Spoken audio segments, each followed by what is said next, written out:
Assalamualaikum warahmatullahi wabarakatuh. Kami dari kelompok 6. Kami di sini untuk mengerjakan tugas sosiologi, yaitu mewawancarai warga SMA N 93 Jakarta mengenai siswa dan siswi yang suka mengeluarkan umpatan-umpatan kasar. Sebelum kami memulainya, izinkan kami untuk memperkenalkan diri terlebih dahulu. Saya Desmani dari absen 2. Perkenalkan, nama saya Dendor Salam dari absen 9. Perkenalkan, nama saya Husnul Hatimah Arabia dari absen 16. Perkenalkan, nama saya Muhammad Tefas Prapto dari absen 20. Perkenalkan, nama saya Sahana Syifa Andani dari absen 30. Apa sih berbicara kasar itu? Berbicara kasar adalah ketika seseorang mengucapkan kata-kata yang tidak pantas dan mengandung unsur penghinaan terhadap orang lain. Tanpa disadari, hal ini akan berdampak negatif pada dirinya sendiri dan orang sekitar. Maka dari itu, kelompok kami membuat video ini sebagai media edukasi kepada para penontonnya dan untuk memberikan informasi yang sebelumnya mereka tidak ketahui serta dapat menjadi pengaruh baik bagi penontonnya. Assalamualaikum warahmatullahi wabarakatuh. Saya akan mewawancarai Kak Ikram dari 12.4. Di sini saya akan mewawancarai Kak Firman dari 11.2. Saya bersama Christian Ambaban dari kelas 10-2. Pertanyaan pertama, apakah kakak pernah berbicara kasar? Jarang sih. Kalau pernah juga refleks doang. Ya pernah, saya pernah berbicara kasar tuh setiap kalau lagi emosi atau apa gitu. Pernah sering kali gua berkata kasar maupun di mana-mana tuh gua pasti kata kasar. Pertanyaan berikutnya, mengapa kakak suka berbicara kasar? Kenapa bisa berbicara kasar? Karena ada faktor dari teman yang sering gangguin saya ketika saya lagi fokus atau sedang melakukan suatu hal gitu ya? Ya seperti ngerjain tugas. Ya itu kayak suka dari pergaulannya. Jadi ikut-ikutan. Suka aja gitu kan, kalau ngomong sama orang tua kan kita santai, giran sama temen tuh kayak gimana gitu, kayak ngomong kasar lah, terus kita bisa ngelampiasin kita buat berngomong kasar kepada temen kita. Terus menurut lu kenapa harus ada peraturan kita tidak boleh berkata kasar, Ban? Menurut gua tuh kan ada sih peraturan gitu. Kayak kita lagi di rumah, kita nggak boleh ngomong kasar kan di rumah. Nah kalau di luar kan kita bebas tuh ngomong kasar maupun gimana lah, ngomong apalah. Nah bebas kalau di luar. Takutnya terus menerus sampai ke bawah di saat keadaan di mana aja. Karena kalau tidak adanya peraturan berkata kasar itu, tidak boleh berkata kasar, nanti untuk semua siswa atau semua yang itu akan selalu berkata kasar. Jadi makanya guru selalu memasang tulisan atau apa himbauan jangan berkata kasar supaya yaitu menghindari seperti itu. Pertanyaan berikutnya, apakah kakak pernah ditegur oleh orang saat berbicara kasar? Pernah. Orang tua, kalau nggak guru anak-anak. Pernah, sering kali gue ditegur sama guru maupun sama orang tua gitulah.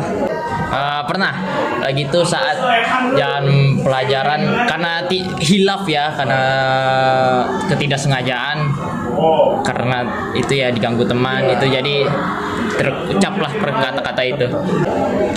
Upaya apa yang kamu lakukan ke depannya supaya tidak berbicara kasar lagi? Sering bergaul sama orang-orang yang baik lah, terus yang ngomongnya aku kamu gitu.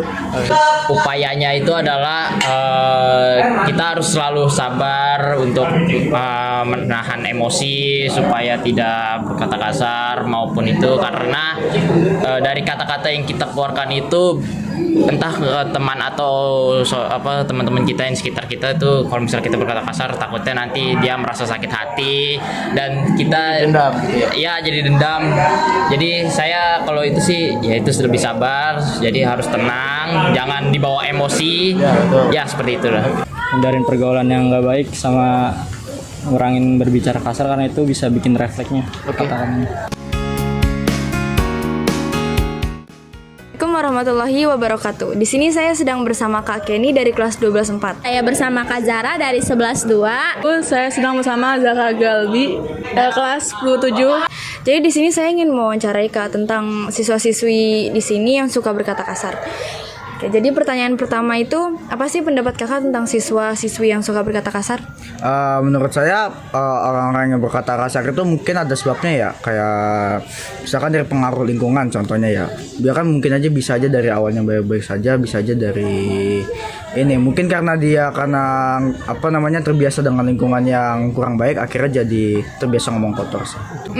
Sebenarnya kalau ada yang berbicara kasar itu sedikit risih sih, karena omongan-omongan mereka tuh sedikit kasar kan, tapi mungkin banyak orang yang refleks ngomong kayak gitu. Contohnya mungkin zaman sekarang tuh kalau ada orang main game, kalau dia kalah pasti refleks ngomong kasar kan. Cuma ya kalau bisa dikurangin ya, karena agak sedikit risih sih kalau dengar omongan-omongan kasar gitu. Pastinya tidak patut dicontoh ya, karena bicara kasar kan tidak baik. Terus siapa sih yang biasanya nih bikin kakak risih karena umpatan-umpatan kasar dikeluarkan? Pastinya mungkin anak laki-laki ya, di kelas mungkin ada beberapa. Kalau dia main game tuh mungkin kalau dia kalah pasti dia ngomongnya kasar banget, habis itu kenceng lagi. Itu tuh yang bikin risih. Kalau yang bikin risih anak kelas, anak-anak cowok kelas sih. Biasa sih yang bikin saya risih sih dari teman-teman saya ya. Untungnya saya bukan orang yang terpengaruh karena teman-teman saya yang suka bicara kotor gitu. Untungnya saya tidak terkena imbasnya gitu. Apa upaya yang kamu lakukan jika ada temanmu yang berbicara kasar? Kalau misalnya bicaranya kasar banget nih, paling disorakin gitu kayak gitu. Mungkin aku bakal nasihatin aja sih, tapi kalau dinasihatin takutnya nggak dengar ya mereka. Jadi aku kasih tahu aja sih yang baik-baik, jangan terlalu sering ngomong kasar. Terus juga kalau mereka mungkin refleks ngomong, ya dijagalah omongannya, jangan sampai ngomong kasar terus gitu, karena itu kan nggak baik ya omongan kasar itu. Jangan terpengaruh sih intinya. Kalau misalkan kayak lingkungan Anda misalkan yang bicara kotor, sebisa mungkin kalian itu tidak terpengaruh gitu sama lingkungan tersebut. Ini saya sedang bersama Bu Sri selaku guru BK SMAN 93 Jakarta. Di sini saya ingin menanyakan tentang perihal siswa-siswi yang suka berkata kasar di sini. Nah, jadi kan sekarang ini kan marak banget nih siswa-siswi yang suka ngomong tiba-tiba kasar gitu dimanapun, kapanpun, dan itu pasti mereka tuh ada pengaruhnya gitu. Nah, di sini saya mau nanyain Bu. Pertanyaan pertama itu, apa pendapat Ibu tentang siswa yang mengeluarkan umpatan kasar? Baik, Assalamualaikum warahmatullahi wabarakatuh. Baik, apa pengaruh dari siswa yang selalu berkata kasar? Ini bisa kita lihat dari lingkungannya. Nah, kalau lingkungannya dia di rumah maupun tempat bermainnya, teman-temannya itu biasa berkata kasar, biasanya terbiasa. Nah, jika kita sedang melihat atau kita saat melihat anak-anak berkata kasar, ya harus kita panggil, kita kasih pengertian bahwa apa yang sedang dilakukan itu salah. Jadi diarahkan dan dikasih konsekuensi. Mungkin kalau ibu yang melihat anak itu melakukan kata-kata kasar, suka ibu panggil, sini panggil. Nah, kemudian mungkin saya suruh istighfar atau istighfar berapa kali supaya kelak tidak terbiasa berkata kasar gitu. Oke, jadi menurut Ibu alternatif yang tadi Ibu berikan itu apakah efektif untuk menghadapi siswa yang suka ngomong kayak gitu, Bu? Apa mereka ada perubahan setelah Ibu kasih hukuman seperti itu? Ya, kalau masalah efektif dan tidaknya tergantung dari karakter anak tersebut. Yang penting kita sudah mengajarkan, ngebimbing, dan selalu kita ingatkan. Ya, mudah-mudahan setelah ini ya, alhamdulillah sih anak tersebut selalu ingat, oh ya kalau aku berkata ini saya salah dan harus dibuktikan dan tidak sepantasnya, ya kan. Ibu suka menggambarkan ke anak-anak, nak, kalian kan anak yang baik, kalian anak yang baik, kenapa yang diucapkan seperti itu? Nah, ucapan itu tidak sepantasnya untuk kalian karena kalian anak satu pembelajar, anak baik. punya etika. Nah, itu harus diterapkan dimanapun kalian berada, seperti itu. Makanya hari ini saya dengar itu, ya kalian harus bisa menerima konsekuensinya.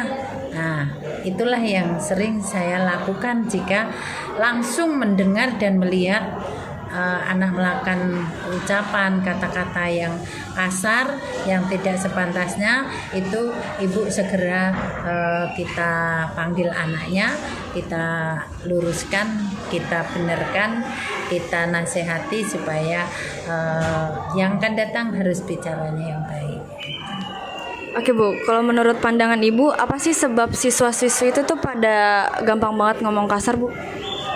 Nah, kenapa siswa-siswi itu gampang berbicara kasar? Yang pertama, ini tergantung dari karakter anak, lingkungannya itu, dan belum memahami sebenarnya saya itu pantas dan hendak, karena berpikirnya belum nyampe. Bukan anak yang nakal, bukan anak yang kurang pantas ya, tapi karena berpikirnya belum nyampe.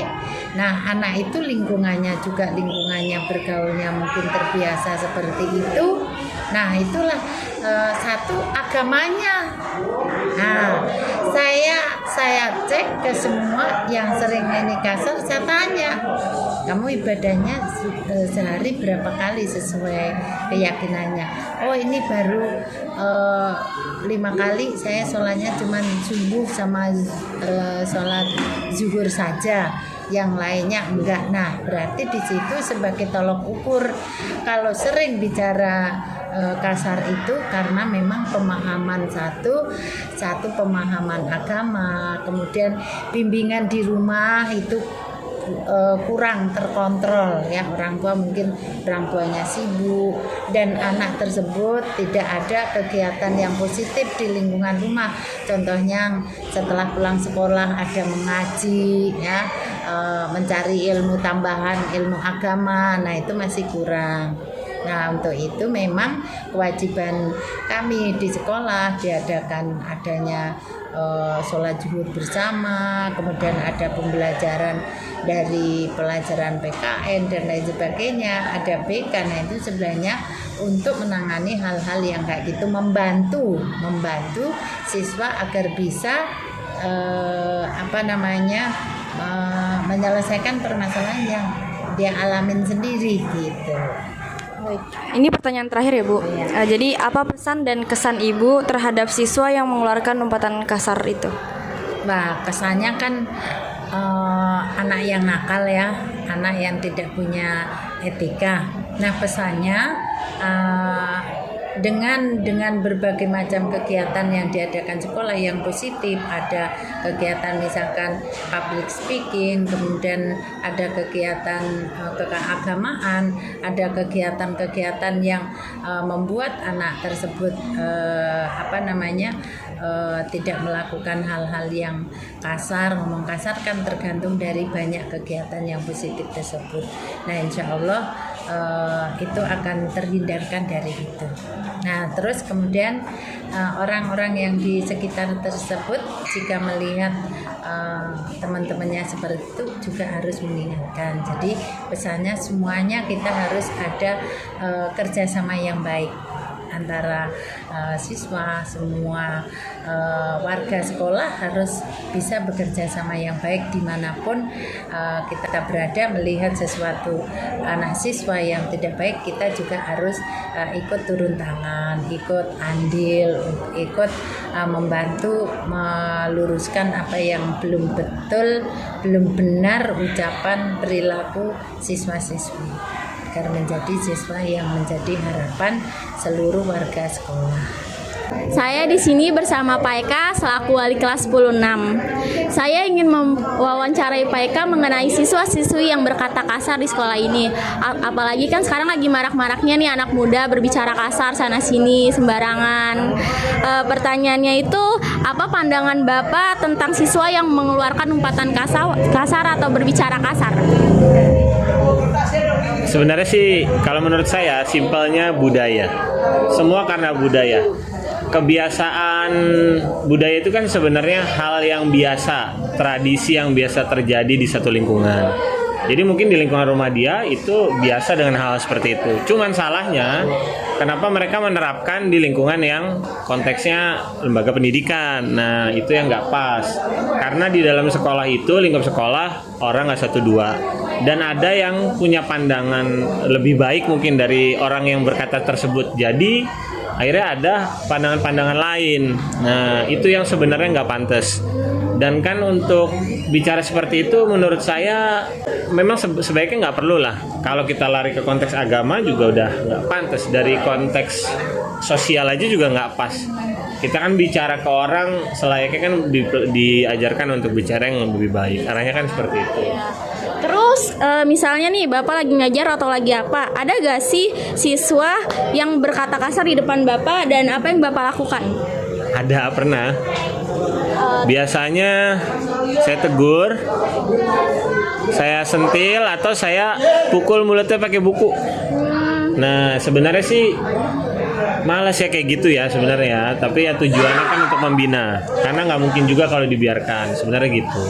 Dan otomatis untuk nilai sikapnya pasti udah nggak bagus sih. Terus menurut Bapak nih, apa sih sebab siswa yang berkata kasar? Nah itu tadi kaitannya sama penjelasan saya pertama ya, Husnul ya. Jadi udah saya jelaskan pasti lingkungan penyebab utamanya. Dia besar di lingkungan yang sebenarnya biasa dia kayak gitu. Dia bergaul dengan teman-teman yang biasa bicara seperti itu. Karena kebiasaan sama rutinitas, ya udah akhirnya tumbuh dia jadi orang yang biasa mengucap kata-kata seperti itu. Dan sebenarnya bukan perlu dicontoh, tapi justru harus dipelajari bagian yang salahnya supaya kedepannya tidak diulangin lagi, begitu sih. Terus menurut Bapak apa dampak jika seorang siswa terus-menerus mengeluarkan umpatan kasar atau berkata kasar? Saya punya perumpamaan. Saya anggap kamu deh. Kalau kamu, saya nggak pernah dengar kamu ngomong gitu. Biasanya menggambarkan karakter orang. Kalau orangnya dirasa anak bermasalah, mohon maaf ya, pasti sering ngomong kayak gitu. Tapi kalau model kayak kamu nih, saya kan nggak pernah tahu. Kamu paling separ-parnya terlambat ya. Kalau terlambat itu karena kondisi ya. Nah, jadi pasti terlihat dari attitude-nya nanti. Itu dari karakter, pembentukan karakternya itu nanti kurang bagus ke depannya. Karena dari hal sederhana, awalnya ngucap, nanti sampai kemana-mana, sampai tindakan, itu juga bisa berlaku ke situ. Nah makanya kamu di usia dewasa atau teman-teman kamu kan sudah bisa memilih mana yang benar yang salah. Di saat itu mungkin kamu harus bisa mulai memilih yang harus kamu ikuti atau enggak. Jadi dampaknya itu untuk kedepannya ya? Pasti untuk kedepannya. Terus apa pesan dan kesan Bapak terhadap siswa yang mengeluarkan umpatan kasar atau berkata kasar? Pesannya sih udah pasti kita berharap nggak ada lagi ya. Kalau kesan ya nggak ada yang bagus ya. Kalau itu mah nggak perlu dikasih kesan karena itu hal yang memang nggak perlu dikesankan, karena hal kayak gitu justru malah harus banyak diberikan pesan supaya kedepannya bisa lebih baik dan benar. Seperti itu arahnya sih pasti. Mungkin gitu aja nah. Sekian dari kelompok kami, kurang lebihnya mohon maaf. Wassalamualaikum warahmatullahi wabarakatuh.